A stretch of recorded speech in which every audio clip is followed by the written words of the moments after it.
Bismillahirrahmanirrahim. My name is Muhammad on Munir, roll number 21T05. Today I want to discuss about Lab 12 of Digital Signal Processing. Our instructor is Dr. Muhammad Jamil. So title of Lab 12 is IR filters.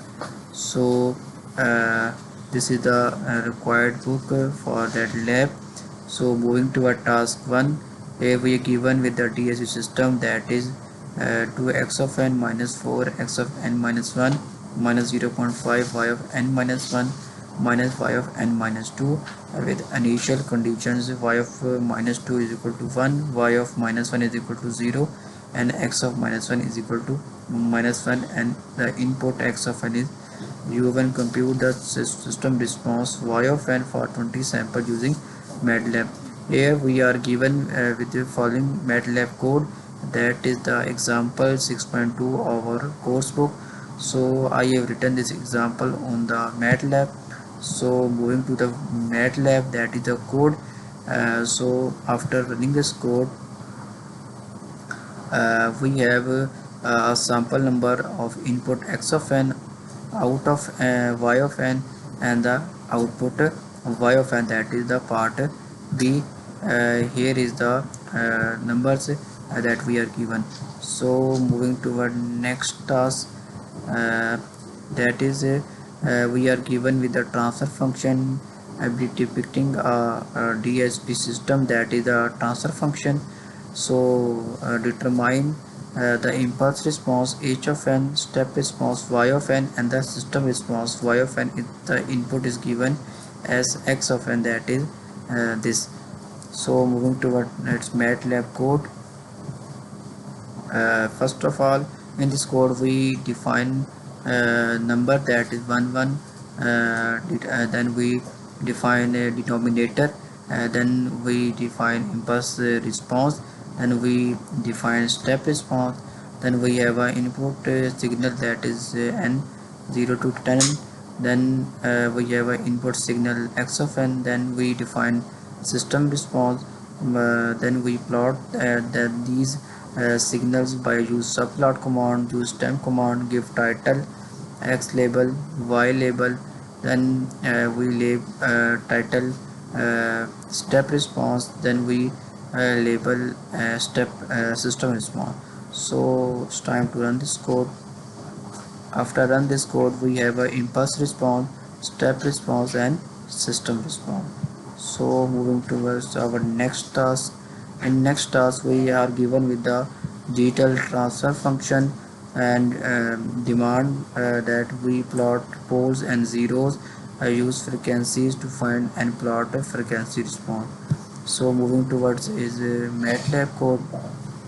In MATLAB code, we first define nominator and denominator coefficients, then we create transfer function, then we plot poles and zeros, then we calculate and plot a frequency response. So run this code.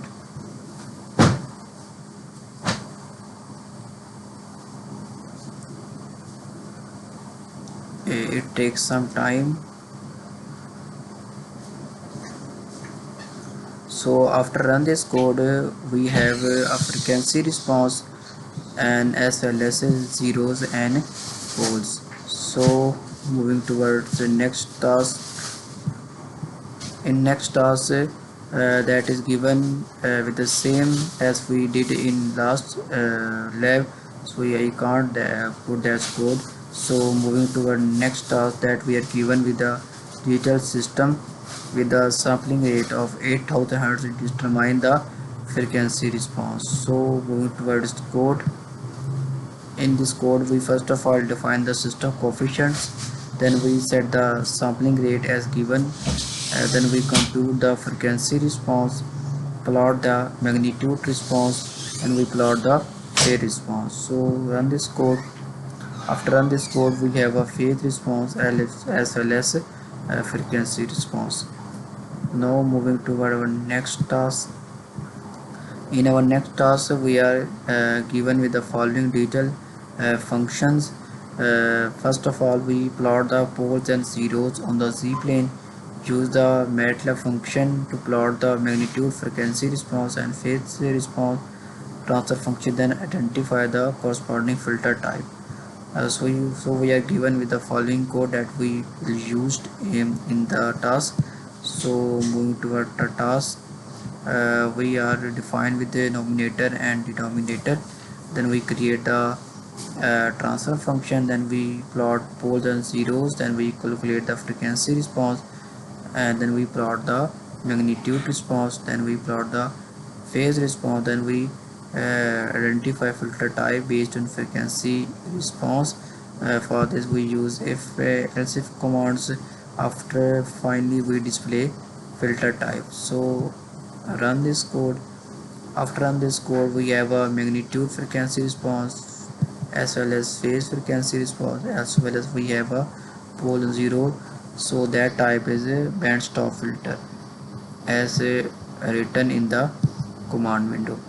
So moving to our next task, that is for the following feedback filter, determine the location of poles and zeros and plot the position in the z plane, compare the two results.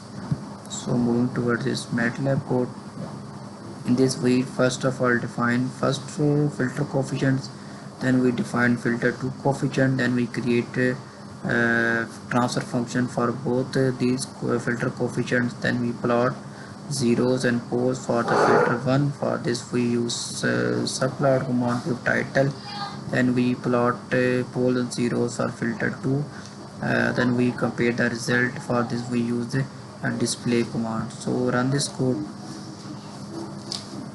After run this code, we have a filter 1, that poles and zeros, we have a conjugate pair of poles, and for filter 2 we have a poles on a real axis.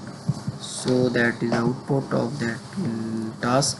So moving to our next task, that is task 8, that determine the poles and zeros of the following filter. Note that degree of numerator and denominator polynomial are different, so there should be zeros or poles at z is equal to 0 or z is equal to infinity. So we are given with the MATLAB program. So moving towards MATLAB, in this we have a filter 1, we define numerator and denominator, poles and zeros, then we display zeros and poles. For filter 2 same, we have a numerator, denominator, zeros and pole, then we display zeros and poles. For filter 3 we have a numerator, denominator, zeros and poles, and we display zeros and poles. So run this code. After run this code, we have a zeros and poles for filter 1 like this, and for filter 2 we have a poles and zeros. For filter 3 we have a zeros and poles. So moving to our next task, that is task 10, and that is the last task, because all the tasks I tried my best to perform, but I found error, so I couldn't solve these tasks. So that task I find correct output, so I did this task. So that task is frequency responses of the design detail filter for the example that is given in our book 8.7, and program 8.3 MATLAB code for that. So we run this code on the MATLAB. After run this code, we get a magnitude response as well as phase response. So these are tasks for today's lab number 12. Meet you soon in the next video. Allah.